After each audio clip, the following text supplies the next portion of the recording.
Good morning, students. Myself, Apeksha Mandel, and today we will start our next chapter, which is strategies for enhancement in food production. जैसे कि इस chapter के नाम से ही हमें पता चल रहा है, इस चैप्टर में हम वो सारी स्ट्रेटजीज, वो सारे मेथड पढ़ने वाले हैं जिनके थ्रू हम फूड प्रोडक्शन बढ़ा सकते हैं।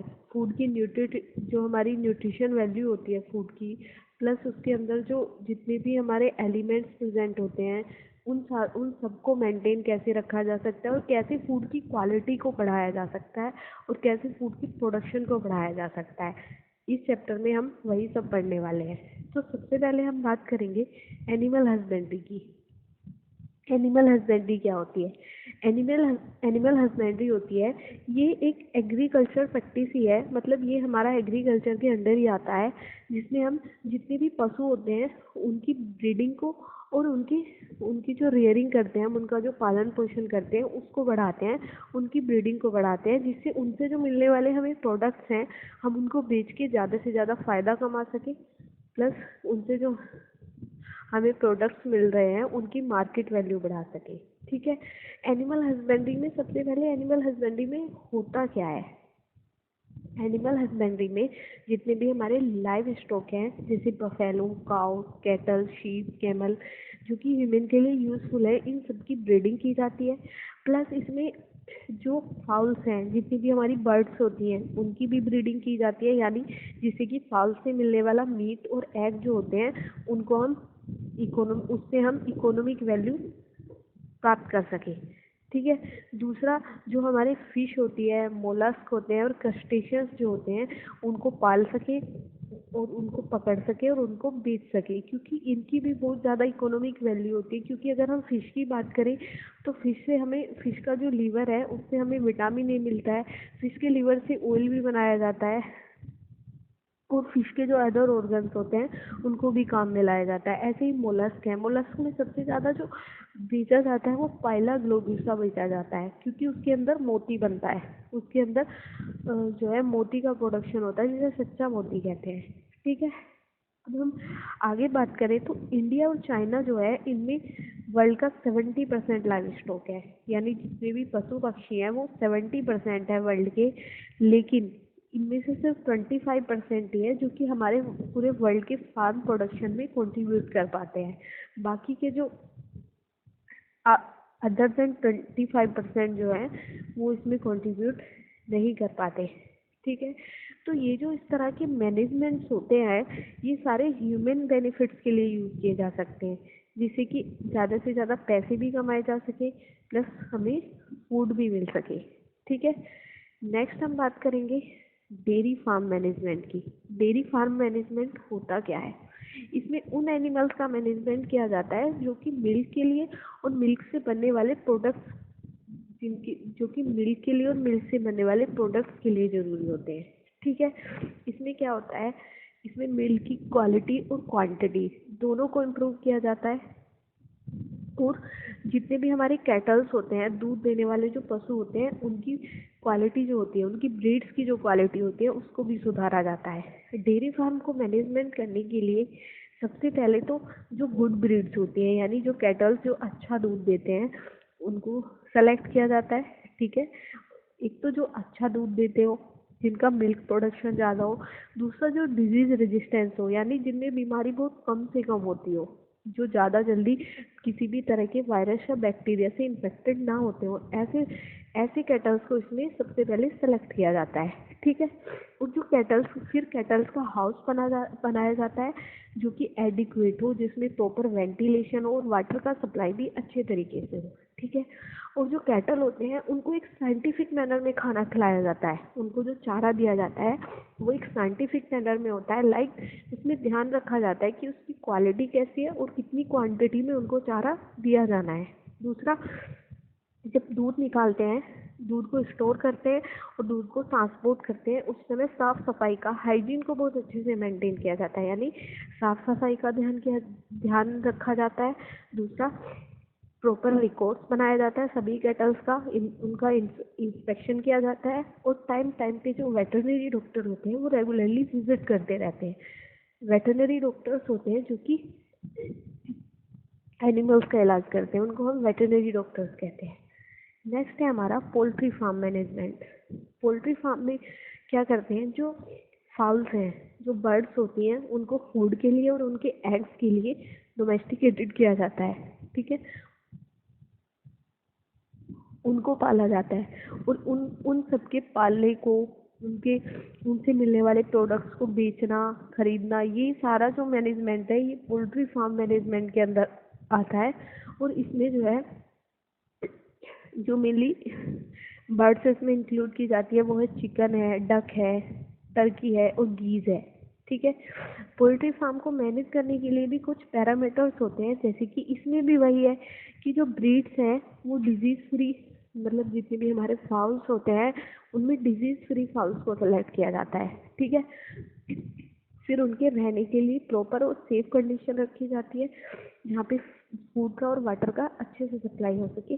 और दूसरा, उनकी हेल्थ को भी ध्यान में रखा जाता है और प्रॉपर हाइजीन मेंटेन की जाती है जिस जगह पे वो रहते हैं, ताकि उनमें कोई बीमारी ना लगे, ठीक है। नेक्स्ट आता है हमारा एपीकल्चर। एपीकल्चर होता है बी कीपिंग, यानी मधुमक्खियों का जो पालन पोषण करते हैं इकोनॉमिक लेवल पे, उन मधुमक्खियों का जो पालन पोषण करते हैं इकोनॉमिक लेवल पे, उसको हम एपीकल्चर कहते हैं, ठीक है। एपीकल्चर में क्या होता है, इसमें जो हाइव्स होते हैं, मधुमक्खी के जो छत्ते होते हैं, उनको मेंटेन किया जाता है, क्योंकि उनसे हमें हनी मिलता है, ठीक है। तो हनी की प्रोडक्शन के लिए जो हनी बीज का मेंटेनेंस किया जाता है उसको बी कीपिंग या एपीकल्चर कहते हैं, ठीक है। बी कीपिंग किसी भी एरिया में हो सकता है, बस उसके लिए कुछ कंडीशंस होती है, जैसे कि वो ऐसे एरिया में होना चाहिए जहाँ पे श्रब्स ज़्यादा हों, पेड़ पौधे ज़्यादा हों, फ्रूट वाले प्लांट्स ज़्यादा हों, फ्लावर वाले प्लांट्स ज़्यादा हों और कल्टीवेटेड क्रॉप बहुत ज़्यादा हो, ठीक है। अब हनी बीज की सारी स्पीसीज में एक मोस्ट कॉमन स्पीसीज होती है जिसको पाला जाता है, वो है एपिस इंडिका। ये इंडियन हनी बी है, ठीक है। बी कीपिंग के लिए एक तो हमें जो बीज होती हैं उनके नेचर की और हैबिट की जानकारी होनी चाहिए। फिर जो बी हाइव्स है, बी हाइव्स को बनाने के लिए, मतलब छत्तों को रखने के लिए हमें एक प्रॉपर सूटेबल जगह सेलेक्ट करनी चाहिए, ठीक है। और जब बीज स्वार्म करती हैं तो उनको पकड़ना, उनकी हाइविंग करना। स्वार्म का मतलब क्या होता है, एक मधुमक्खी के एक छत्ते में एक ही रानी मक्खी रह सकती है, लेकिन कभी कभी जब दूसरी रानी मक्खी भी प्रोड्यूस हो जाती है तो उस टाइम पे एक रानी मक्खी अपने कुछ वर्कर्स को लेके उस जगह से चली जाती है और छत्ते को छोड़ के दूसरी जगह नया छत्ता बना लेती है। इस प्रोसेस को हम स्वार्मिंग कहते हैं, ठीक है। तो इसके लिए हमें ध्यान रखना होता है कि मधुमक्खियाँ कब स्वार्म करने वाली है, क्योंकि जब वो स्वार्म करती हैं, अपना छत्ता छोड़ देती हैं, तो वो हनी अपना पी जाती हैं और उसको हनी को लेके चली जाती हैं उस जगह से। तो इस चीज़ का ध्यान रखा जाता है, ठीक है। डिफरेंट सीजन, जैसे जैसे मौसम बदलता है ऐसे ही बी हाइव का ध्यान रखा जाता है, प्लस जो हनी है और बी वैक्स है उसका भी कलेक्शन किया जाता है। उसके कलेक्शन का ध्यान रखना होता है कि कब कलेक्शन करना है। अब बीज की कुछ इकोनॉमिक इम्पोर्टेंस होती है, जैसे कि बीज जो है ये बहुत अच्छी पोलिनेटर मानी जाती है, यानी जो कुछ फ्लावर होते हैं जैसे सनफ्लावर है या फिर सरसों है, एप्पल, पियर, ये जो हमारे फ्रूट्स हैं, इन सबके पोलिनेशन के लिए ये बहुत अच्छा एजेंट मानी जाती है। क्योंकि क्योंकि अगर हम बी हाइव्स को ऐसे एरिया में रखते हैं जहाँ पे क्रॉप बहुत अच्छे हैं, हमारे प्लांट्स बहुत अच्छे हैं, तो उस पे ये देखा जाता है कि उस दौरान जो क्रॉप की यील्ड है, मतलब जो हमारा फसल का उत्पादन है, प्रोडक्शन जो है वो भी बहुत ज़्यादा होता है, प्लस इससे हनी प्रोडक्शन भी बहुत ज़्यादा होता है, यानी इससे दोनों चीज़ों का फ़ायदा होता है। और अगर हम इसके कमर्शियल इम्पोर्टेंस की बात करें तो ये जो है हनी प्रोड्यूस करती है, और हनी जो है इसकी इसकी जो न्यूट्रिशन वैल्यू होती है बहुत बहुत ज़्यादा होती है, क्योंकि एक चम्मच हनी में 64 कैलोरीज होती है और 17 ग्राम शुगर जिसमें कि फ्रक्टोज, ग्लूकोज, माल्टोज और सुक्रोज ये सब इंक्लूड होते हैं, ठीक है। अब हनी का जो है मेडिसिन में भी यूज़ किया जाता है, ये तो हम सभी को पता है। अब हनी के अलावा जो बी वैक्स बनता है, बी वैक्स जो हनी बी बनाती है उसका कॉस्मेटिक और जो पॉलिस वाले जितने भी प्रोडक्ट्स होते हैं उसमें बी वैक्स का यूज़ किया जाता है। नेक्स्ट हम बात करेंगे फिशरीज़ की। फिशरीज होती है वो प्रोसेस जिसमें फिशेस को पकड़ा जाता है और उनको बेचा जाता है। इस सब की जो मेंटेनेंस है फिशेस को पकड़ने की, उनको पालने की, उनको बेचने की, ये सारा जो मैनेजमेंट है ये हमारा फिशरीज में आता है, या फिर हम इस प्रोसेस को पीसीकल्चर भी कहते हैं। ठीक है। और इसमें फिश के अलावा बाकी जो शेल फिश होती हैं उनको भी इंक्लूड किया जाता है। कुछ कॉमन फ्रेश वाटर फिश हैं जैसे कि कतला, रोहू, कॉमन कार्प, और कुछ एडिबल मैरीन फिशेज हैं। एडिबल का मतलब है जिनको खाने में यूज़ किया जाता है, जैसे हिल्सा, पॉम्फ्रेट्स, ये सारी मैरीन फिशेज हैं, यानी जो कि साल्टी वाटर में रहती हैं। ये इन सब का यूज़ जो है वो खाने में होता है। अब फिशेज की इकोनॉमिक इम्पोर्टेंस क्या है? जो हमारी आधे से ज़्यादा पॉपुलेशन है वो फिश पे और फिश से बने हुए प्रोडक्ट्स पे डिपेंड करती है, क्योंकि और दूसरा जो हमारे कोस्टल से स्टेट्स हैं, यानी जो जो स्टेट ज़्यादातर समुद्र के किनारे पे हैं, उन सबको ये एक बहुत बड़ा रोजगार भी देती है और इनकम भी देती है। फिशरी जो है उनको रोजगार देती है प्लस इनकम देती है। ठीक है। और फिश का जो लिवर ऑयल है वो मेडिसिन में यूज़ किया जाता है। मेनली जो डॉग फिश होती है उसके लिवर में सबसे ज़्यादा विटामिन कंटेंट होता है। इनके लिवर में विटामिन ए प्रेजेंट होता है, जिनसे कि कोड लिवर ऑयल भी बनाया जाता है और कैप्सूल्स भी बनाए जाते हैं, जिसको कि आप अगर आपकी आई साइड वीक हो जाती है आप उस टाइम पे खाते हो। ठीक है। नेक्स्ट हम बात करेंगे एनिमल ब्रीडिंग की। एनिमल ब्रीडिंग क्या होती है? एनिमल ब्रीडिंग होती है, सबसे पहले तो ब्रीड का जानना जरूरी है। ब्रीड क्या है? ब्रीड एनिमल्स का एक ग्रुप होती है, एक ग्रुप होता है एनिमल्स का जिनके कैरेक्टर सेम होते हैं, जनरल अपीयरेंस, फीचर, साइज, ये सब सेम होता है, उनको एक ब्रीड में रखा जाता है। ठीक है। जैसे कि हम बात करें अगर काउज एंड बफेलोज, बफेलोज जो हैं वो जितनी भी टाइप की बफेलोज होती हैं उन सबको एक ब्रीड माना जाता है। ठीक है। काउज जितनी भी टाइप की होती हैं, अमेरिकन हो या देसी हो या और साहिवाल वगैरह, जितनी भी काउज की वैरायटी होती है ये सारी एक ही ब्रीड मानी जाती है, यानी वो काउ की ही अलग अलग ब्रीड्स होती हैं। ठीक है। अब जो एनिमल ब्रीडिंग है वो उसको आर्टिफिशियल मेथड से भी कर सकते हैं हम, जैसे कि आर्टिफिशियल इंसेमिनेशन और MOET। ये दोनों ही मेथड जो है आर्टिफिशियल इंसेमिनेशन एंड MOET, इसकी हम आगे बात करेंगे। ठीक है।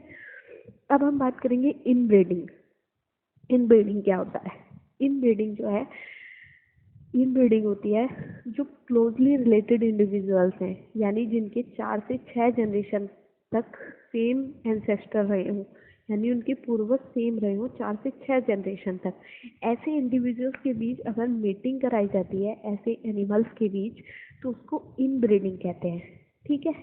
इस इनब्रीडिंग में क्या होता है, एक सुपीरियर मेल और सुपीरियर फीमेल, सेम ब्रीड के सुपीरियर मेल और फीमेल को आइडेंटिफाई कर लिया जाता है। इनको सुपीरियर इसलिए कहा जा रहा है क्योंकि ये डिजीज रेजिस्टेंट होते हैं, इनमें किसी तरह की डिजीज नहीं होती, प्लस ये अगर ये कैटल्स की बात हो रही है तो इनमें जो फीमेल होती है उसका मिल्क प्रोडक्शन बहुत ज़्यादा होता है। ठीक है। तो ये सब ध्यान में रखते हुए इनको सेलेक्ट किया जाता है, और जिनमें ये सारी क्वालिटीज़ होती हैं मेल को इस बेस पे सेलेक्ट किया जाता है कि वो ज़्यादा पावरफुल हो, उसका सीमन कंटेंट बहुत ज़्यादा हो, इस बेस पे मेल को सेलेक्ट किया जाता है। तो अगर इनमें सारी क्वालिटीज़ मेंटेन होती हैं तो इनको सुपीरियर मेल और फीमेल कहा जाता है। ठीक है।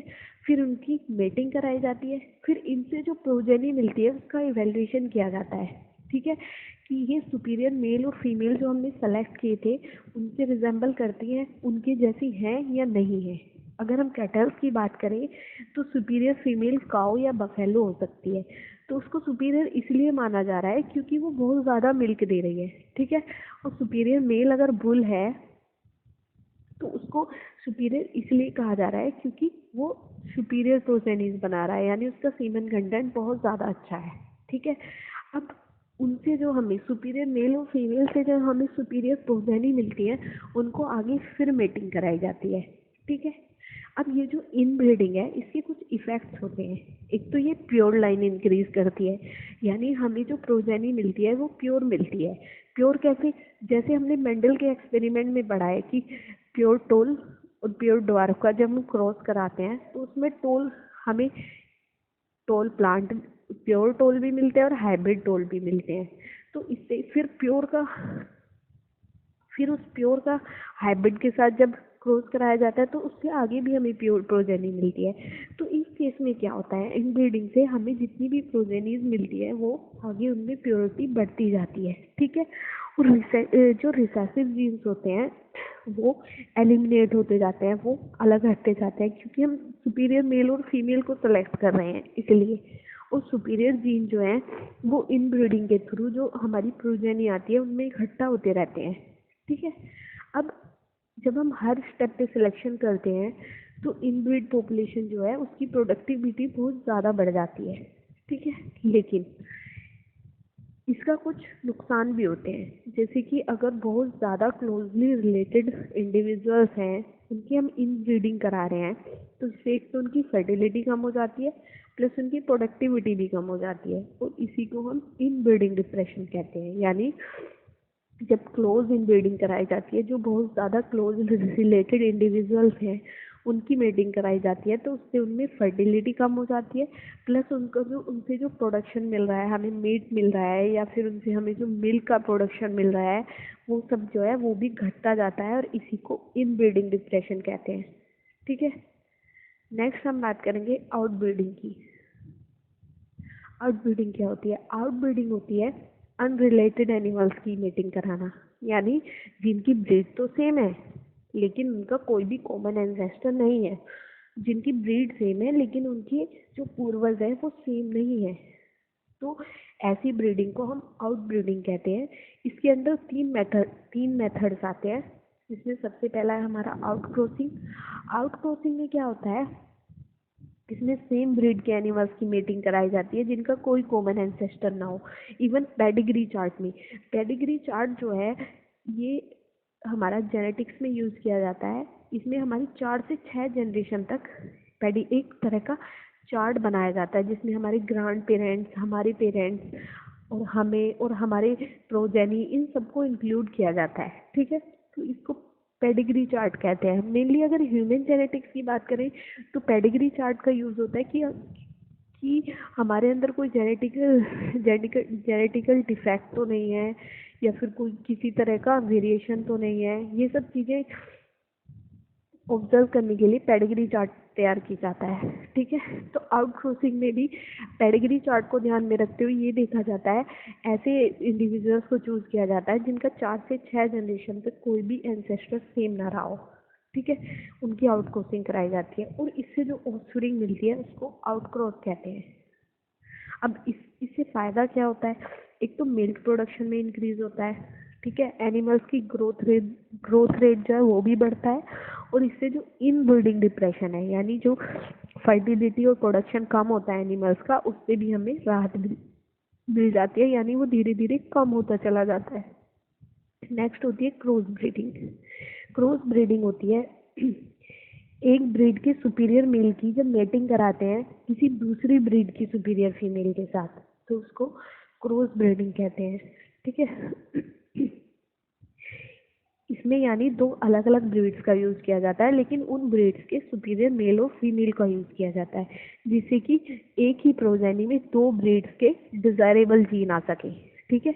जो जीन हमें चाहिए, जो अच्छे वाले जीन है, प्योर जीन है, वो एक ही प्रोजेनी के अंदर आ सके, और 2 अलग अलग ब्रीड्स के, ठीक है। इससे क्या होता है, ये प्रोजेनी जो है इसको कॉमर्शियल प्रोडक्शन के लिए यूज़ कर सकते हैं। जैसे कि सबसे पहले ये पंजाब में किया गया था, एक नई शीप की ब्रीड बनाई गई थी, हिसार डाले, ठीक है। ये एक नई शीप की ब्रीड है जो कि वूल का प्रोडक्शन बहुत ज़्यादा करती है, यानी इससे जो ऊन बनती है वो बहुत ज़्यादा हाई वैल्यू की होती है और वो बहुत महंगी बिकती है। इसको बनाया कैसे गया था, इस ब्रीड को बनाया गया था, एक तो बीकानेरी यूज, ये भी एक शीप की ब्रीड है जो कि कर्नाटक में मिलती है, और मेरिनो रैम्स, ठीक है। बीकानेरी यूज और मेरिनो रैम्स भी बहुत बहुत अच्छी वैरायटी वाली ब्रीड है, जो जिसके ऊन जो है बहुत महंगी बिकती है। तो इन दोनों की क्रॉसिंग के थ्रू, इन दोनों की जो क्रॉसिंग कराई गई उसके थ्रू हमें एक न्यू शीप मिली। फिर थर्ड आता है हमारा इंटर स्पेसिफिक हाइब्रिडाइजेशन। इसमें क्या होता है, मेल और फीमेल जो 2 डिफरेंट स्पीसीज, इसमें तो डिफरेंट स्पीसीज के मेल और फीमेल की मेटिंग कराई जाती है, ठीक है। तो जो इसमें जो प्रोजेनी मिलती है उसकी इकोनॉमिक वैल्यू हो भी सकती है और नहीं भी हो सकती है, ठीक है। जैसे कि म्यूल जो खच्चर होता है, उसकी वो कैसे मिला हमें, खच्चर जो है जब मेल डंकी और फीमेल हॉर्स की क्रॉसिंग कराई गई तो उसकी जो प्रोजेनी आई वो म्यूल मिली। अब जो म्यूल है इसकी कोई इकोनॉमिक इम्पोर्टेंस तो है नहीं, इकोनॉमिक वैल्यू इसकी है नहीं, ठीक है। नेक्स्ट जो हमारा टर्म है वो है आर्टिफिशियल इंसेमिनेशन। आर्टिफिशियल इंसेमिनेशन क्या होता है, ये एक मेथड है ब्रीडिंग को कंट्रोल करने की। इसमें क्या करते हैं हम, इसमें कोई भी एक मेल सेलेक्ट कर लेते हैं, ठीक है। कोई भी एक मेल एनिमल सेलेक्ट किया जाता है, उसका जो सीमन है उसको जो फीमेल हमने सेलेक्ट की हुई है उस फीमेल के रिप्रोडक्टिव ट्रैक्ट में इंजेक्ट कर दिया जाता है, यानी इंजेक्शन के थ्रू उसके रिप्रोडक्टिव ट्रैक्ट में सीमन को डाल दिया जाता है, इसलिए इसको आर्टिफिशियल इंसेमिनेशन कहा जाता है, ठीक है। इसके एडवांटेज क्या है, इस हमें ऐसा करने की ज़रूरत क्या है, ठीक है। इससे क्या होता है कि जो नॉर्मल मेटिंग है उससे आने वाली प्रॉब्लम से बचा जाता है, ठीक है। अब जो सीमन है, कोई एनिमल ऐसा है जिसकी ब्रीड बहुत ज़्यादा अच्छी है तो उसकी सीमेन को इसमें फ्रोजन भी किया जा सकता है, यानी उसको स्टोर करके भी रखा जाता है बाद में यूज़ करने के लिए। और वो जो स्टोर्ड सीमन होता है उसको as it is frozen form में, यानी वो जमी हुई फॉर्म में होता है, उसी फॉर्म में फीमेल के अंदर इंजेक्ट किया जा सकता है, ठीक है। नेक्स्ट है हमारा multiple ovulation embryo transfer technology, MOET। MOET जो होती है ये एक प्रोग्राम है जो कि हर्ड एनिमल्स का जो झुंड होता है उसमें इम्प्रूवमेंट के लिए किया जाता है, जैसे कि कैटल है, शीप है, रैबिट्स हैं, बफेलो, मेयर्स, इन सब की झुंड में इम्प्रूवमेंट के लिए किया जाता है। इसमें क्या करते हैं, इससे हमें फ़ायदा क्या होता है, एक तो हमें जो फीमेल ब्रीड है वो बहुत ज़्यादा हाई मिल्क प्रोडक्शन वाली मिलती है, ठीक है, जिसकी क्वालिटी बहुत ज़्यादा हाई होती है, यानी उसका मीट बहुत अच्छा होता है प्लस उसका मिल्क प्रोडक्शन होता है, उसका मिल्क प्रोडक्शन भी हाई होता है। मीट उसका लीन मीट होता है यानी जिसमें लिपिड कम होता है, फैट जो है वो बहुत कम होता है, उसको लीन मीट कहते हैं, ठीक है। तो इन सबको बढ़ाने के लिए इस टेक्निक का यूज़ किया जाता है। इसमें जो मेटिंग कराई जाती है, मेटिंग के लिए फीमेल तो ऐसी चूज़ करते हैं जिसका कि मिल्क प्रोडक्शन ज़्यादा हो, और मेल ऐसा चूज़ किया जाता है जिसका मीट यील्डिंग ज़्यादा हो, जिसकी बॉडी का मीट प्रोडक्शन अच्छा हो, यानी जिसकी बॉडी में लीन मीट प्रेजेंट हो, ठीक है। अब इसका प्रोसीजर क्या है, जैसे अगर हम काऊ की बात करते हैं तो इसमें एक काऊ जो है सेलेक्ट कर लेते हैं हम, ठीक है। अब नॉर्मली ओव्यूलेशन में एक ही एग प्रोड्यूस होता है, फीमेल्स जो होती है उनमें सिर्फ एक ही एग का प्रोडक्शन होता है। तो इस काउ में क्या किया जाता है, इसमें artificially follicular stimulating hormone FSH जो कि ओव्यूलेशन के लिए रेस्पॉन्सिबल होता है उसको इंजेक्ट कराया जाता है, ठीक है। जिससे जो हमारा एग होता है वो बहुत जल्दी ओव्यूलेट हो जाता है और ओव्यूलेशन भी सुपर होता है। सुपर ओव्यूलेशन का मतलब है एक बार में 6 से 8 एग बनते हैं, ठीक है। एक एग के बजाय 6 से 8 एग बनते हैं। फिर उसका क्या किया जाता है, फिर उसी काऊ को एक अच्छे बुल के साथ, एक जो एलीट बुल होता है, एलीट बुल यानी जिसका मीट प्रोडक्शन अच्छा है, उसके साथ उसको उसकी मेटिंग कराई जाती है। मेटिंग भी करा सकते हैं, नेचुरल मेटिंग, या फिर उसमें आर्टिफिशियल इंसेमिनेशन भी करा सकते हैं, ठीक है। तो उसके अंदर फर्टिलाइजेशन हो जाता है। जब एग 8 से 32 सेल में स्टेज में आ जाते हैं, यानी एग जो है फर्टिलाइज होने के बाद उनमें सेल्स डिवीज़न होता है, सेल्स का डिवीज़न होता रहता है। तो जब 32 सेल स्टेज आ जाती है तो उन एग्स को रिमूव कर लिया जाता है उसकी बॉडी से, नॉन सर्जिकली रिमूव करते हैं बिना सर्जरी के, और इसको एक सरोगेट मदर में ट्रांसफ़र किया जाता है। सरोगेट मदर होती है जो कि बाद में उससे बनने वाले एम्ब्रियो को, वो जो 32 सेल से आगे जाके एम्ब्रियो बनेगा उसको कैरी करती है। सरोगेट मदर, सरोगेसी एक टेक्निक होती है जिसमें एग और सीमन और एग किसी और का होता है और सिर्फ उसको उसके एम्ब्रियो का उसके यूट्रस का यूज़ किया जाता है उस एम्ब्रियो के प्रोडक्शन, उस एम्ब्रियो के डेवलपमेंट के लिए, ठीक है, उसके फर्दर डेवलपमेंट के लिए उसकी यूट्रस का यूज किया जाता है। सरोगेसी को एक तरह से किराए की कोख भी कह देते हैं। तो सरोगेट मदर वो होती है जो कि अपना यूट्रस देती है, यानी अपने यूट्रस में दूसरे का एम्ब्रियो जो है उसको डेवलपमेंट के लिए रखती है या इम्प्लांट कराती है, उसको सरोगेट मदर कहते हैं। ठीक है, ऐसा इसलिए किया जाता है कि जेनेटिक मदर जो है वो अगेन फिर ओव्यूलेशन के लिए तैयार हो जाए, यानी फिर उससे वो ज़्यादा से ज़्यादा एग प्रोड्यूस किए जा सके। ठीक है, नेक्स्ट हमारी टेक्निक है प्लांट ब्रीडिंग। प्लांट ब्रीडिंग होती है, ये एक तरह की टेक्निक है जिसमें वो प्लांट स्पीसीज का प्रोडक्शन किया जाता है जो कि हमारे कल्टीवेशन के लिए बहुत बेटर हो, हमें अच्छा प्रोडक्शन दे और जो डिजीज फ्री हो, यानी जिनमें डिजीज बहुत कम से कम हो। ठीक है, तो इसके लिए डिजायर्ड क्रॉप प्लांट जो है उनके उनके जो हमें डिजायर्ड क्रॉप चाहिए, यानी जिस क्रॉप की हमें ज़रूरत है उसके लिए उसमें कुछ कैरेक्टर्स का होना ज़रूरी है। जैसे कि तो उन कैरेक्टर्स को हम आर्टिफिशियली इंक्रीज कराते हैं कुछ केमिकल मेथड्स के थ्रू, जैसे कि उसकी एनवायरमेंटल स्ट्रेस, जैसे कि सैलिनिटी या ज़्यादा टेम्परेचर या फिर सूखा, इन सबको टॉलरेंस करने की पावर बढ़ जाए। दूसरा, जितने भी वायरस, फंगई और बैक्टीरिया होते हैं, ये जो हमारे पैथोजेंस हैं, इनके लिए रेजिस्टेंस बढ़ जाए, यानी इनसे जो होने वाली बीमारी है वो उसके अंदर ना जा पाए। ठीक है, जो हमारे इंसेक्ट पेस्ट होते हैं जो फसलों को नुकसान पहुंचाते हैं, उनके लिए टॉलरेंस बढ़ जाए और हमें क्रॉप की अच्छी क्वालिटी मिले और प्रोडक्शन बहुत ज़्यादा मिले। ये सारा हमारा मेथड जो है प्लांट ब्रीडिंग में आता है और इसके लिए जो है प्लांट ब्रीडिंग प्रोग्राम्स यूज़ किए जाते हैं। प्लांट ब्रीडिंग प्रोग्राम्स जो हैं ये प्लांट ब्रीडिंग को बढ़ाने के लिए यूज़ होते हैं स्टेप बाय इनमें कुछ स्टेप्स हैं फॉलो किए जाते हैं जिससे कि प्लांट्स की ब्रीडिंग को बढ़ाया जा सकता है। जैसे सबसे पहले होता है प्लांट ब्रीडिंग प्रोग्राम में क्या करते हैं, इसमें जो प्योर लाइन्स हैं, यानी जिन प्लांट्स में प्योर कैरेक्टर होते हैं, उन प्लांट्स को इकट्ठा किया जाता है। फिर उनमें डिज़ायरेबल ट्रेड्स लाने के लिए, मतलब जैसे गुण हम चाहते हैं ऐसे गुण लाने के लिए उनमें आर्टिफिशियल इंसेमिनेशन किया जाता है। ठीक है, अब कुछ कुछ स्टेप्स होते हैं जिससे कि एक नई जेनेटिक वैरायटी मिले, हमें किसी भी फसल की नई जेनेटिक वैरायटी मिले, उसके लिए हम कुछ स्टेप्स का यूज़ करते हैं, जिसमें सबसे पहले आता है कलेक्शन ऑफ वेरिएबिलिटी। यानी अब अगर हम ब्रीडिंग प्रोग्राम की बात करें तो जेनेटिक वेरिएबिलिटी से बड़ी रूट होती है, ये जड़ होती है, किसी भी ब्रीडिंग प्रोग्राम की जड़ होती है। तो हम इसमें ऐसे प्लांट सेलेक्ट करते हैं जो कि जेनेटिकली एक दूसरे से वेरी करते हो, यानी जिनमें वेरिएबिलिटी ज़्यादा हो। ठीक है, वेरिएशन ज़्यादा हो। अब जो ये वेरिएबल प्लांट्स होते हैं, फिर इनके कैरेक्टर्स को इवेलुएट किया जाता है। ठीक है, फिर इनके जो नेचुरल जीन्स हैं उनको प्रिजर्व किया जाता है। ठीक है, अब इनके जो नेचुरल जीन्स हैं उन सबका कलेक्शन कर लिया जाता है। जीन्स के जितने भी उस जीन के लिए हमें डिजायर्ड जीन जो हैं उनके लिए हमें कौन कौन से एलील्स चाहिए, जेनेटिक मेथड्स के थ्रू उन सबका कलेक्शन कर लिया जाता है, जिसको हम जर्म प्लाज्म कलेक्शन कहते हैं।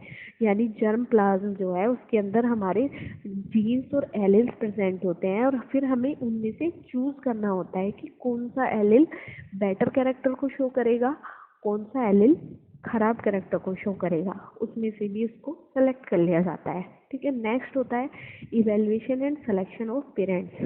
ठीक है, अब जर्म प्लांट का इवेल्युएशन करने के बाद हम उन प्लांट्स को आइडेंटिफाई करते हैं जिनसे हमने वो जर्म प्लांट निकाला है। ठीक है, फिर सेलेक्टेड जो हमने प्लांट सेलेक्ट किए हैं उनकी मल्टीप्लाई मतलब उनका हाइब्रिडाइजेशन कराया जाता है, या तो सेल्फ पोलिनेशन के थ्रू, यानी उन प्लांट्स में नेचुरल पोलिनेशन हो सके, या फिर अगर ज़रूरत होती है तो आर्टिफिशियल पोलिनेशन भी कराया जाता है। ठीक है, थर्ड आता है cross hybridization among the selected parents. इसमें क्या होता है, जो हमने पेरेंट्स सेलेक्ट किए हैं उनके अंदर हाइब्रिड प्रोड्यूस करने के लिए, उनके अंदर डिजायर्ड कैरेक्टर लाने के लिए उनका क्रॉस कराया जाता है। ठीक है, ये जो क्रॉस हाइब्रिडाइजेशन होता है इसमें एक तो टाइम कम लगता है। ठीक है, इसमें टाइम बहुत ज़्यादा लगता है। क्यों लगता है ज़्यादा, क्योंकि इसमें हमें पहले तो इमैस्कुलेशन कराना होता है या बैगिंग टेक्निक अपनानी होती है। ठीक है, इमैस्कुलेशन और बैगिंग जो कि हम पहले भी पढ़ चुके हैं, वो इसलिए यूज़ की जाती है सेल्फ पोलिनेशन जिससे कि ना हो किसी भी प्लांट में, क्योंकि हमें अपनी मर्जी से एक अच्छा पोलन ग्रेन यूज़ करके उसको तब ट्रांसफ़र कराना है प्लांट के अंदर, तब उसके अंदर फर्टिलाइजेशन कराना है। तो इसके लिए हम इमैस्कुलेशन और बैकिंग का यूज़ करते हैं। ठीक है। अब जो डिज़ायरेबल कैरेक्टर्स आने के जो चांसेस होते हैं, ठीक है, हाइब्रिड के अंदर, वो 1000 क्रॉसेस में से किसी एक में आते हैं। क्यों? यानी अगर हम 1000 बार क्रॉस कराते हैं ना प्लांट्स की, तो उसमें से एक बार हमें डिजायर्ड कैरेक्टर्स मिल पाते हैं। ठीक है। नेक्स्ट है selection and testing of superior recombinants, यानी जो सुपीरियर रिकॉम्बिनेंट हमने बनाए हैं, जिनको हमने कंबाइन करके, रिकॉम्बिनेंट का मतलब होता है जब हम किसी चीज़ को वापस से कंबाइन करते हैं, ठीक है, उस चीज़ को पहले ब्रेक करते हैं या फिर उस चीज़ में कुछ नई चीज़ जोड़ते हैं, तो उसको रिकॉम्बिनेशन कहते हैं। तो इसमें क्या करते हैं, उन प्लांट्स को सेलेक्ट करते हैं जो प्रोजेनी है, यानी जिनमें हमने डिजायर्ड कैरेक्टर्स लेके आए हैं, जिनको हम हाइब्रिड कह रहे हैं, उनको सेलेक्ट करते हैं। ठीक है। ये जो हाइब्रिड्स होते हैं, यानी जो प्रोजेनी हुई है हाइब्रिड, वो पेरेंट्स से सुपीरियर होती है, इसलिए इनको हाइब्रिड विगर या हेट्रोसिस कहते हैं। ठीक है। यानी हमारी जो प्रोजेनी आई है वो हमारी दोनों पेरेंट्स से, मेल और फीमेल दोनों पेरेंट्स से सुपीरियर है, यानी उसमें जो है बहुत ज़्यादा अच्छे कैरेक्टर हैं, यानी वो प्योर लाइन को फॉलो कर रही है, तो इसलिए उसको हाइब्रिड विगर या हेट्रोसिस कहते हैं। ठीक है। फिर इनकी बहुत सारी जनरेशन तक सेल्फ पोलिनेशन इनके अंदर कराया जाता है। सेल्फ पोलिनेशन तब तक कराया जाता है जब तक कि इनमें यूनिफॉर्मिटी नहीं आ जाती। यूनिफॉर्मिटी यानी इनमें होमोजाइगोसिटी नहीं आ जाती, जिससे कि जो फ्यूचर प्रोजेनी है उनमें कैरेक्टर्स का सेग्रीगेशन ना हो, यानी कैरेक्टर्स अलग अलग ना बिखरे। सिर्फ अगर प्योर कैरेक्टर्स की हम मेटिंग करा रहे हैं, पोलिनेशन करा रहे हैं, तो हर जनरेशन में हमें प्योर कैरेक्टर ही रिसीव होते रहे। होमोजाइगोसिटी का मतलब होता है कि जो कैरेक्टर पेरेंट्स में है वही प्रोजेनी में आते रहे। ठीक है। यानी एक सेम लेवल चलता रहे, उसको होमोजाइगोसिटी कहते हैं। नेक्स्ट हम बात करते हैं टेस्टिंग, रिलीज और कॉमर्शियलाइजेशन की। जो न्यू कल्टीवेटर्स हैं, हमारे जो न्यू प्लांट्स मिले हैं, उनको हम कैसे पहचानेंगे, कैसे उनकी इवैल्यूएशन करेंगे। तो इसमें सबसे पहले इवैल्यूएशन के लिए क्या करते हैं, जो नई सेलेक्टेड लाइन है उसकी प्रोडक्शन को देखा जाता है। ठीक है। ये देखा जाता है कि उस फसल में कितना प्रोडक्शन हो रहा है, उसकी क्वालिटी कैसी है, वो डिजीज रेजिस्टेंस है या नहीं। ठीक है। तो इसके लिए उन्हें हमें रिसर्च फील्ड में जाके बो देते हैं। तो जैसे जैसे वो बड़ी होती है तब उनको हम उनके कैरेक्टर्स को ऑब्जर्व करते जाते हैं। जब फसल कट जाती है उससे जो प्रोडक्शन मिलता है उसको मेजर करते हैं, उसको इवेलुएट करते हैं कि हमारा प्रोडक्शन बढ़ा या नहीं, प्रोडक्शन जो फसल थी हमारी वो डिजीज फ्री थी या नहीं, ये सब देखा जाता है। ठीक है। अब ये भी रिकॉर्ड किया जाता है इसमें कि हमने कितना खाद डाला, कितना पानी दिया, और बाकी जो जितनी भी किसी भी फसल को मैनेज करने के लिए जितने भी मेथड्स यूज़ किए जाते हैं, वो हमने कितने कितने अमाउंट में किए, कितने कितने टाइम पीरियड पे किए, ये सारा इवैल्यूएशन में नोट किया जाता है। फिर आती है टेस्टिंग। टेस्टिंग के बाद फार्मर के फील्ड में ही हाइब्रिड लाइन की टेस्टिंग की जाती है, यानी जगह जगह कंट्री के अलग अलग लोकेशंस में उन फसलों को उगाया जाता है। जो हमें प्योर लाइन मिली है, प्योर बीज जो मिला है हाइब्रिड, उसको कंट्री के डिफरेंट डिफरेंट लोकेशन में उगाया जाता है, ये देखने के लिए कि उस पर क्लाइमेट का क्या इफेक्ट पड़ता है। यानी अगर उसको हम अलग अलग क्लाइमेटिक जोन में उगा रहे हैं तो उस पर क्या फ़र्क पड़ेगा, और ऐसा हम 3 सीज़न तक करते हैं। ठीक है। और जो हमारा टेस्टेड मटेरियल है उसको फिर अगर वो बेस्ट होता है तो उसको हम रेफरेंस के लिए रख लेते हैं या फिर मार्केटिंग के लिए भेज देते हैं। नेक्स्ट है रिलीज। रिलीज का मतलब है जो मटेरियल हम टेस्ट कर चुके हैं उसको फिर सेलेक्ट करते हैं, उसको सर्टिफाइड कर देते हैं, और फिर उसको उसके ऊपर एक वैरायटी का टैग दे दिया जाता है और उसे मार्केट में बेच दिया जाता है। ठीक है। नेक्स्ट हम बात करेंगे ग्रीन रिवॉल्यूशन की, जिसको हरित क्रांति कहते हैं। ठीक है। ग्रीन रिवॉल्यूशन जो आई थी हमारे इंडिया में, वो मिड 1960s में आई थी। ठीक है। ये किस लिए की गई थी, ये की गई थी व्हीट और राइस की वैरायटीज जो हैं उनके प्रोडक्शन को बढ़ाने के लिए, यानी व्हीट और राइस की ऐसी वैरायटीज इंट्रोड्यूस कराने के लिए या डेवलप करने के लिए जिनका प्रोडक्शन बहुत ज़्यादा हो और जो कि डिजीज फ्री हो। तो उसके लिए हमारी कंट्री में ग्रीन रिवॉल्यूशन आई थी और इस फेज को ग्रीन रिवॉल्यूशन कहा गया था। इंडिया का हमें सभी को पता है ये मेनली एग्रीकल्चरल कंट्री है, ठीक है।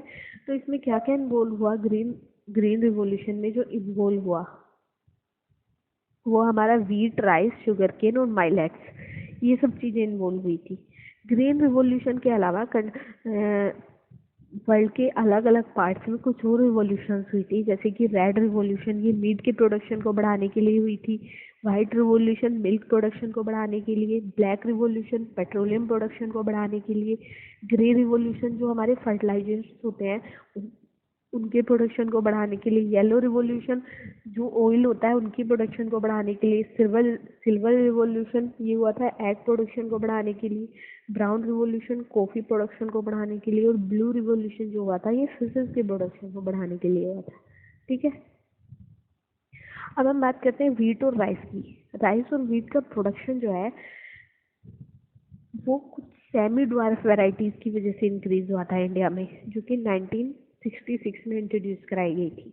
सेमी ड्वार्फ वेराइटीज से मतलब है जिनकी हाइट ना तो बहुत ज़्यादा छोटी थी और ना बहुत ज़्यादा लंबी थी। सेमी ड्वार्फ यानी इनकी हाइट मीडियम साइज थी। राइस और व्हीट की ऐसी वेराइटीज़ लाई गई थी और इनका जो प्रोडक्शन होता था इन वेराइटीज़ के आने से पहले प्रोडक्शन 11 मिलियन टन होता था, उसके बाद प्रोडक्शन होने लगा 75 मिलियन टन व्हीट का। और ऐसे ही राइस का प्रोडक्शन जो है पहले 35 मिलियन टन होता था, लेकिन सेमी ड्वार्फ वैरायटी के आने के बाद 89.5 मिलियन टन होने लगा, ठीक। तो व्हीट की अगर सेमी ड्वार्फ वैरायटी की बात करें तो इसको सबसे पहले डेवलप किया था नॉर्मन ई बोरलग ने, ठीक है। नॉर्मन ई बोरलग ने डेवलप किया था। व्हीट और मेज इम्प्रूवमेंट का एक इंटरनेशनल सेंटर है मैक्सिको में, वहाँ पे उन्होंने इसको जेनेटिक मेथड्स के थ्रू प्लांट ब्रीडिंग प्रोग्राम के थ्रू इसको डेवलप किया था, ठीक है। अगर राइस की सेमी ड्वार्फ वैरायटी की बात करें तो उसको IR8 से डेवलप किया गया था। IR8 एक वैरायटी थी राइस की और इसको डेवलप किया गया था इंटरनल राइस रिसर्च इंस्टीट्यूट जो कि फिलीपींस में है, वहाँ पे इसको डेवलप किया गया था, ठीक है। इसके लिए 2 वैरायटीज़ यूज़ की गई थी, RI8 और टैकुंग नेटिव 1, ठीक है। ये 2 वैरायटीज़ का यूज़ किया गया था। टैक्यूम नेटिव 1 जो है ये ताइवान में डेवलप हुई थी, ठीक है।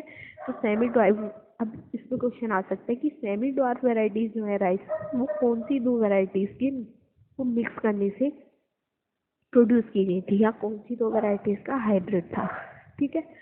अब कुछ और अदर वैराइटीज़ भी हैं व्हीट की जो इंडिया में इंट्रोड्यूस कराई गई 1963 में। ये वैराइटीज़ जो है एक तो इनको प्रोडक्शन बहुत ज़्यादा है, ठीक है, और दूसरा ये डिजीज़ रेजिस्टेंट है, जैसे कि सोनालिका है और कल्याण सोना है। ऐसे ही राइस की वैरायटी भी, सेमी ड्वार्फ राइस की वैरायटी जो इंडिया में इंट्रोड्यूस हुई थी वो 1966 में हुई थी।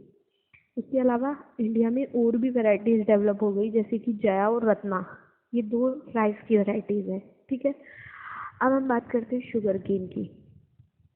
शुगर केन जो है सैक्रम बारबेरी और सैक्रम ऑफिसिनेटा, ये 2 वैराइटीज़ हैं। इनकी क्रॉसिंग कराई गई थी जिससे कि हमें डिज़ायरेबल क्वालिटी मिल सके, यानी गन्ने का प्रोडक्शन बहुत ज़्यादा से ज़्यादा और उसमें शुगर बहुत ज़्यादा हो। इसके लिए इन 2 वैराइटीज़ की क्रॉसिंग कराई गई थी जिससे हमें एक हाइब्रिड वैरायटी मिली थी। अब अगर हम सैक्रम बारबेरी की बात करें तो ये नॉर्थ इंडिया में ग्रो होती है और इसमें जो शुगर कंटेन है और प्रोडक्शन है इसका बहुत कम होता है। ऐसे ही सैक्रम ऑफिसिनेरम है, ये नॉर्थ इंडिया में ग्रो नहीं होता लेकिन इसका जो स्टेम है वो बहुत मोटा होता है और इसमें शुगर कंटेंट बहुत ज़्यादा होता है, इसलिए इन दोनों वैराइटीज़ की क्रॉसिंग कराई गई जिससे हमें एक और अच्छी वैरायटी मिली, 2 अच्छी वैरायटी मिली जिनमें क्या क्या क्वालिटीज़ थी। एक तो उनका प्रोडक्शन बहुत ज़्यादा था, उनमें शुगर कंटेंट बहुत ज़्यादा था, उनका स्टेम बहुत मोटा था और उनको हम नॉर्थ इंडिया में भी ग्रो कर सकते थे, ठीक है। नेक्स्ट हम बात करेंगे plant breeding for disease resistance, ठीक है। अब रेजिस्टेंस का मीन क्या होता है? रेजिस्टेंस जो है किसी भी प्लांट की जेनेटिक एबिलिटी होती है किसी भी पैथोजन से अपने आप को बचाने के लिए। पैथोजन्स वो होते हैं जो कि प्लांट्स में डिजीज कॉज करते हैं, ठीक है, उसमें वायरस, बैक्टीरिया, फंगई कुछ भी हो सकता है। तो ये जो पैथोजेंस हैं, इनसे अपने आप को बचाने के लिए ये जो जेनेटिक एबिलिटी क्रिएट की जाती है प्लांट्स के अंदर, उसको रेजिस्टेंस कहते हैं। ठीक है, तो प्लांट ब्रीडिंग प्रोग्राम जो था उसके अंदर डिजीज रेजिस्टेंस क्वालिटी भी बनाई गई, यानी प्लांट्स के अंदर डिजीज रेजिस्टेंस क्वालिटीज भी डेवलप की गई। ठीक है, डिजीज रेजिस्टेंट क्वालिटी डेवलप करने से क्या होता है, एक तो क्रॉप का प्रोडक्शन बढ़ता है। ठीक है, और क्रॉप में फंगीसाइड्स और बैक्टीरियोसाइड्स यानी जितने भी हार्मफुल केमिकल्स होते हैं उनका यूज कम से कम होता है। जैसे कि अगर हम बैक्टीरिया की बात करें, बैक्टीरिया जो है, एक तो ब्लाइट ऑफ राइस ये बीमारी बढ़ाता है, black rot of crucifers, crucifers होती है हमारी, ये मस्टर्ड फैमिली की वेजिटेबल्स होती हैं, यानी मस्टर्ड फैमिली की वेजिटेबल जैसे कि बंद गोभी होती है, फूल गोभी होती है, ब्रोकली होती है, ये सारी जो है हमारी क्रूसीफर फैमिली में आते हैं, इसलिए हम इनको कलेक्टिवली क्रूसीफर्स कह देते हैं। ठीक है, सिट्रस कैंकर, सिट्रस कैंकर होता है, ये हमारे सिट्रस फ्रूट्स के अंदर होता है। इससे क्या होता है, फ्रूट बैक्टीरिया फ्रूट के अंदर एंटर कर जाता है, जिससे वो अंदर से काला पड़ने लगता है। ठीक है, अब अगर फंगई से होने वाली डिजीज की बात करें तो फंगई जो है, एक तो वीट में ब्राउन रस्ट को इंक्रीज करती है, कोज करती है। ब्राउन रस्ट में क्या होता है, जो अंदर दाने होते हैं गेहूं के, वो उनका एकदम फाइन पाउडर बना देती है ये।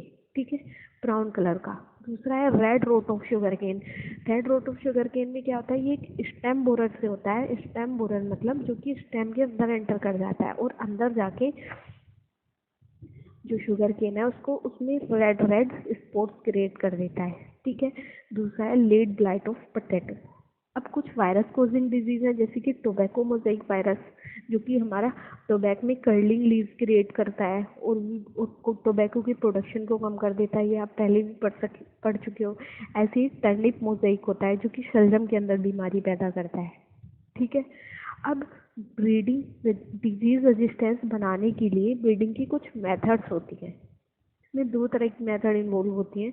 सबसे पहले कन्वेंशनल ब्रीडिंग मेथड, दूसरी होती है म्यूटेशन ब्रीडिंग मेथड। ठीक है, अगर हम कन्वेंशनल ब्रीडिंग मेथड की बात करें तो इसमें क्या क्या होता है, इसमें सबसे पहले डिजीज, जैसे हम पहले प्लांट ब्रीडिंग में पढ़ चुके हैं कि सबसे पहले जर्म प्लाज्म को सेलेक्ट किया जाता है और उसकी स्क्रीनिंग की जाती है कि वो कौन सी डिजीज के लिए रेजिस्टेंस है या नहीं है। ठीक है, उसके बाद जो सिलेक्टेड प्लांट्स हैं उनका हाइब्रिडाइजेशन किया जाता है, यानी किन्हीं भी दो प्योर लाइन्स की क्रॉसिंग करा के उनका हाइब्रिडाइजेशन किया जाता है, उनसे एक हाइब्रिड वैरायटी बनाई जाती है। ठीक है, फिर जितने भी हाइब्रिड्स हैं हमारे, उनका सेलेक्ट किया जाता है, फिर उनका इवेल्युएशन किया जाता है, यानी खेतों में उन्हें लगा के देखा जाता है, फिर उनकी टेस्टिंग और रिलीज की जाती है मार्केट में, जो उनसे नई वेराइटीज बनती हैं। ठीक है, ये हम अभी पीछे प्लांट ब्रीडिंग प्रोग्राम में पढ़ चुके हैं। तो इसके लिए जो है हमारी कंट्री में कुछ क्रॉप्स हैं और उनकी कुछ वेराइटीज डेवलप की गई जो कि कुछ डिजीज के लिए रेजिस्टेंस है। अगर हम वीट की बात करें तो वीट की एक वेराइटी है हिमगिरी। हिमगिरी जो है, जो लीफ और स्टाइप रस्ट होते हैं, यानी जो लीफ को खाने वाले जो इंसेक्ट्स होते हैं उनके लिए रेजिस्टेंट है। ठीक है, दूसरा है ब्रासिका। ब्रासिका यानी सरसों की एक वैरायटी है, पूसा स्वर्णिम या करण राई भी इसको कहते हैं। ये वाइट रस्ट के लिए रेजिस्टेंट है। कॉलीफ्लावर, कॉलीफ्लावर की वैरायटी है पूसा शोरबा और पूसा स्नोबॉल, ये ब्लैक रोट के लिए रेजिस्टेंट है। दूसरा है चिली, चिली की वैरायटी है पूसा सदाबहार। ये एक तो चिली मोजाइक वायरस के लिए, टोबैको मोजाइक वायरस के लिए और लीफ कर्ल, इन सब के लिए रेजिस्टेंट है, यानी इनमें ये बीमारी नहीं हो सकती है। अब कन्वेंशनल मेथड के कुछ नुकसान भी होते हैं, जैसे कि जो है हमारा जो प्लांट होता है उसके अंदर लिमिटेड नंबर के ही जीन्स रह जाते हैं, यानी जो उनके अंदर जीन्स होते हैं वो कुछ लिमिटेड बीमारियों के लिए ही रेजिस्टेंट होते हैं, उनमें बाकी अदर बीमारी भी एंटर कर सकती है। तो इससे एक ये नुकसान होता है। दूसरा, ये जो लिमिटेड रेजिस्टेंट जीन होते हैं ये क्रॉप में आइडेंटिफाई किए जाते हैं और जिससे कि इनकी वैरायटीज़ पर जो है वो इफ़ेक्ट पड़ता है, यानी जो क्रॉप की वैरायटीज़ हैं उन पे बहुत बुरा इफ़ेक्ट पड़ता है। ठीक है, नेक्स्ट हम बात करेंगे म्यूटेशन ब्रीडिंग की। म्यूटेशन ब्रीडिंग, म्यूटेशन जो है ये हमारा, म्यूटेशन से क्या होता है, हमारी जो ऑर्गेनिजम्स हैं उनके अंदर जेनेटिक वेरिएशन आता है। म्यूटेशन होता है किसी भी जीन्स में, जो हमारे जीन्स है, हमारा जेनेटिक मटेरियल है, उसमें जो अचानक से चेंज आता है, ठीक है, जिसकी वजह से वेरिएशन क्रिएट होती है, उसको हम म्यूटेशन कहते हैं। ठीक है, म्यूटेशन जो है हमारी जेनेटिक वेरिएशन के लिए ज़रूरी होता है। जेनेटिक वेरिएशन मतलब हमारे जो जीन्स में वेरिएशन आता है, प्लस हमारी जो हेरिडिटी वेरिएशन होते हैं, यानी हमारी जो जनरेशन टू जनरेशन हमारे अंदर जो थोड़े बहुत डिफरेंसेस आते जाते हैं, वो जेनेटिक वेरिएशन होती है। ठीक है, क्योंकि म्यूटेशन की वजह से होती है। अब म्यूटेशन ब्रीडिंग में क्या करते हैं, इसमें कुछ आर्टिफिशियल केमिकल्स का यूज़ करते हैं जो कि म्यूटेशन को बढ़ाते हैं। ठीक है, इस प्रोसेस में आर्टिफिशियल म्यूटेशंस का यूज़ किया जाता है, जैसे कुछ केमिकल्स हैं या फिर कुछ रेडिएशंस हैं, इन सब का यूज़ किया जाता है। जैसे गामा रेडिएशन और केमिकल्स होता है हमारा एनिलीन, इससे हमारा म्यूटेशन को इंड्यूस किया जाता है, जिसकी वजह से म्यूटेशन इंड्यूस करने की वजह से क्या होता है, जो प्लांट्स हैं उनकी स्क्रीनिंग की जाती है। ठीक है, फिर जो डिज़ायरेबल प्लांट है उनकी मल्टीप्लिकेशन और ब्रीडिंग की जाती है। जैसे कि मूंग बीन जो है ये येलो मोज़ेक वायरस के लिए रेजिस्टेंस है, इसको म्यूटेशन के थ्रू इंट्रोड्यूस कराया गया था। ऐसे ही भिंडी है, भिंडी भी येलो मोज़ेक वायरस के लिए रेजिस्टेंस होती है, और इसको भी एक नई वैरायटी की, एक वाइल्ड स्पीसीज थी, उसके थ्रू इसको म्यूटेट कराया गया था, उसका नाम है प्रबंधी क्रांति। ठीक है, नेक्स्ट है हमारा plant breeding for improve food quality, यानी फूड क्वालिटी को इम्प्रूव करने के लिए जो प्लांट ब्रीडिंग की जाती है। इसमें क्या होता है, इसमें बायो फोर्टिफिकेशन का यूज़ किया जाता है। बायो फोर्टिफिकेशन वो मेथड होती है जिसमें ऐसी क्रॉप्स को डेवलप किया जाता है जिसमें विटामिन, मिनरल्स, प्रोटीन और फैट्स जो है वो बहुत ज़्यादा हो, यानी जिससे कि जो पब्लिक की हेल्थ है वो अच्छे से इम्प्रूव हो सके। ठीक है, बायो फोर्टिफिकेशन का क्या ऑब्जेक्टिव होता है, एक तो प्रोटीन कंटेंट को बढ़ाना, फूड की क्वालिटी को बढ़ाना, ऑयल कंटेंट को बढ़ाना, ऑयल क्वालिटी को बढ़ाना, विटामिन, माइक्रो न्यूट्रिएंट्स और मिनरल कंटेंट जो होता है इन सब को बढ़ाना। ठीक है, अब इसको डेवलप करने की ज़रूरत क्या है, इसको इम्प्रूव, फूड की क्वालिटी को इम्प्रूव करने की ज़रूरत क्यों पड़ी, क्योंकि हमारा जो देश है उसमें न्यूट्रिशनल रिक्वायरमेंट बहुत ज़्यादा है। यानी बहुत से लोग ऐसे होते हैं जो भुखमरी से जूझ रहे होते हैं, या जिनके अंदर विटामिन की और न्यूट्रिशन की बहुत ज़्यादा कमी होती है, या जो माल न्यूट्रिशन को फेस कर रहे होते हैं। ठीक है, दूसरा जो हिडन हंगर से डेफिशिएंसीज होती हैं, ये उनको भी इंक्रीज करता है। हिडन हंगर होता है, हिडन हंगर क्या है, अब हिडन हंगर होता है, कुछ लोग ऐसे होते हैं हमारे देश में, मेजोरिटी ऐसे लोग ज़्यादा हैं, ऐसे लोगों की मेजोरिटी ज़्यादा है जो कि fruits, vegetable, legumes, fish, meat इन सबको खरीद नहीं सकते हैं। ठीक है, तो ऐसे लोग क्या करते हैं, वो सिर्फ व्हीट खाते रहते हैं, यानी गेहूं से बनने वाली रोटी खाते हैं, यानी जो अनाज होता है सिर्फ उसी को खाते हैं। तो उनको बाकी जो असेंशियल न्यूट्रिएंट्स मिलने चाहिए, जैसे कि विटामिन्स होते हैं, फैट्स होते हैं, जो कि हमें फ्रूट से मिलते हैं, वेजिटेबल्स से मिलते हैं, वो सब उनको नहीं मिल पाते हैं। तो उसकी वजह से उनमें कुछ डेफिशिएंसीज कॉज हो जाती है, जिसको हम हिडन हंगर कहते हैं, यानी छिपी हुई भूख कहते हैं।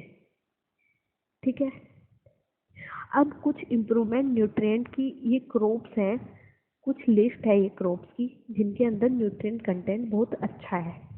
जैसे कि एटलस 66 है, ये व्हीट की वैरायटी है जिसमें प्रोटीन कंटेंट बहुत ज़्यादा है।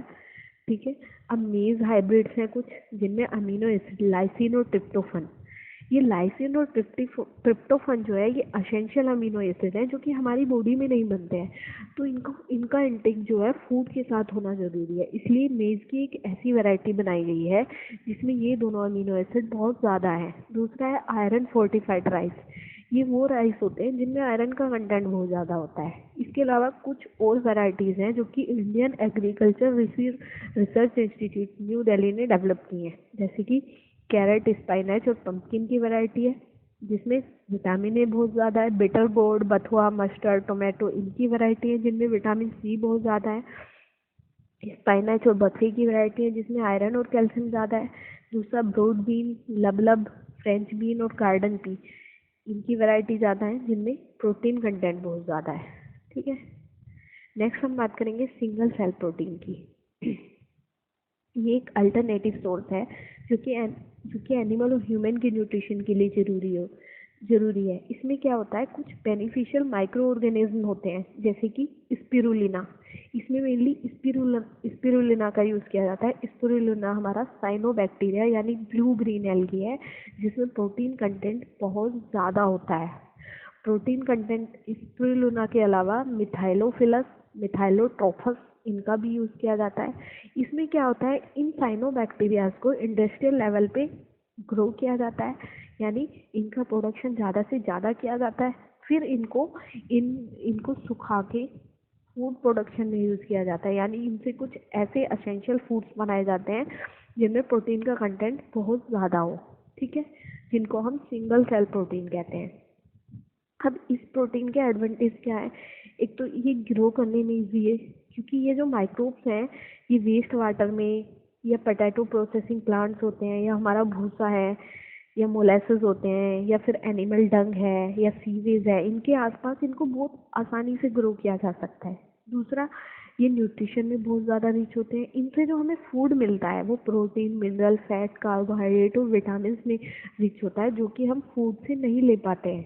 ठीक है, दूसरा ये पोल्यूशन को कम करते हैं, प्लस ये हमारा जो बायोमास प्रोडक्शन है उसके रेट को हाई करते हैं, ग्रोथ इनमें बहुत ज़्यादा होती है और लार्ज अमाउंट प्रोटीन प्रोड्यूस करते हैं।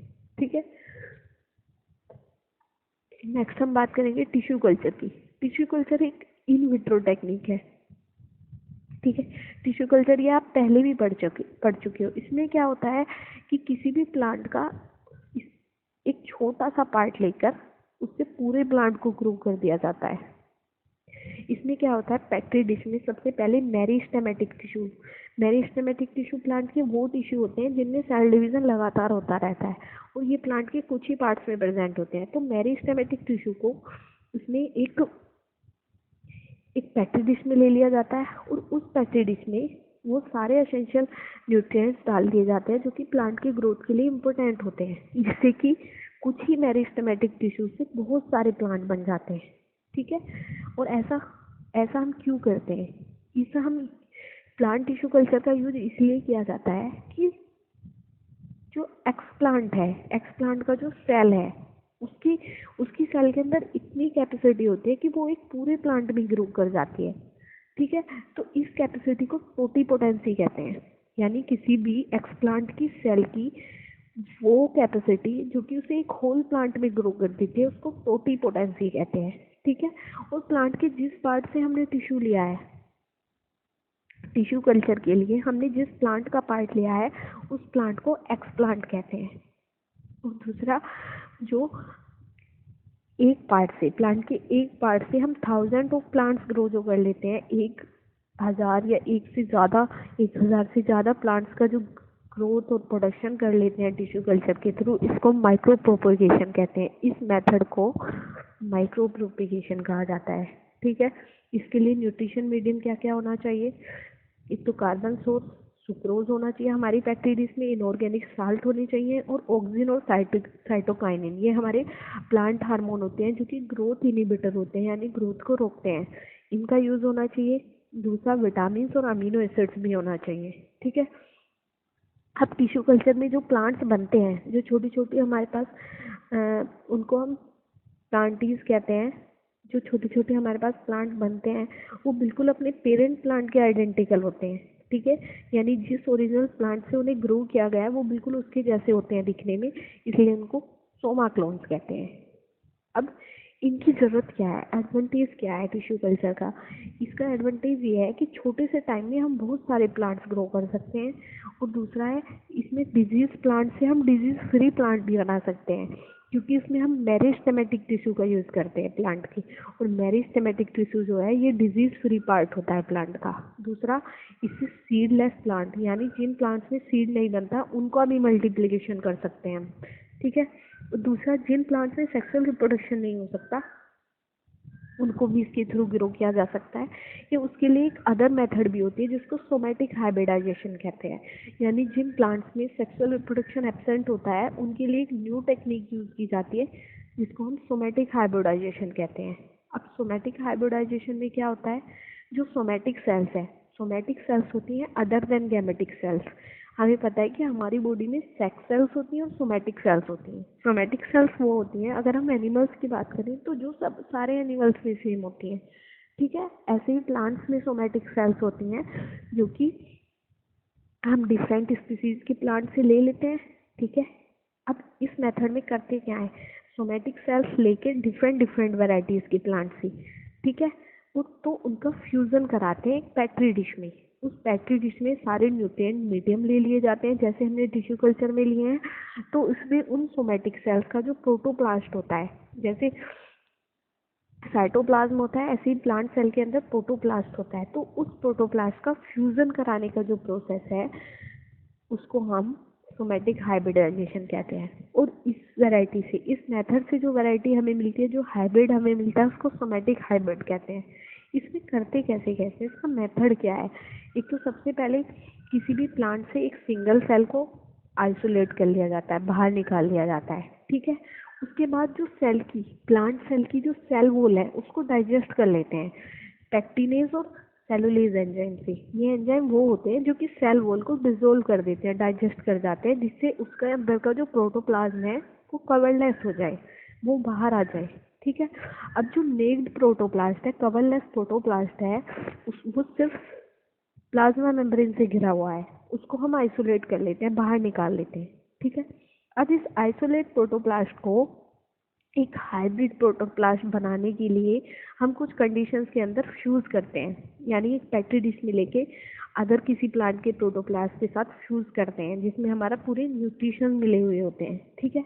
अब हाइब्रिड प्रोटोप्लास्ट जो है उसको कल्चर किया जाता है और उससे एक नया प्लांट बनता है। इसका सबसे बड़ा एग्जाम्पल है पोमैटो।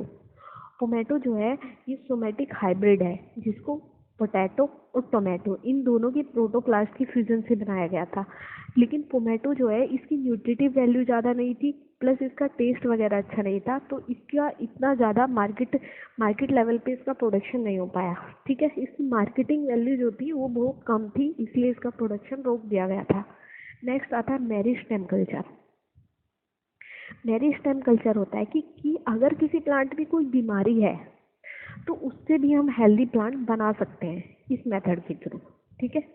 अब प्लांट्स के अंदर कुछ टिश्यूज होते हैं जिनको हम मेरिस्टेमेटिक टिश्यू कहते हैं।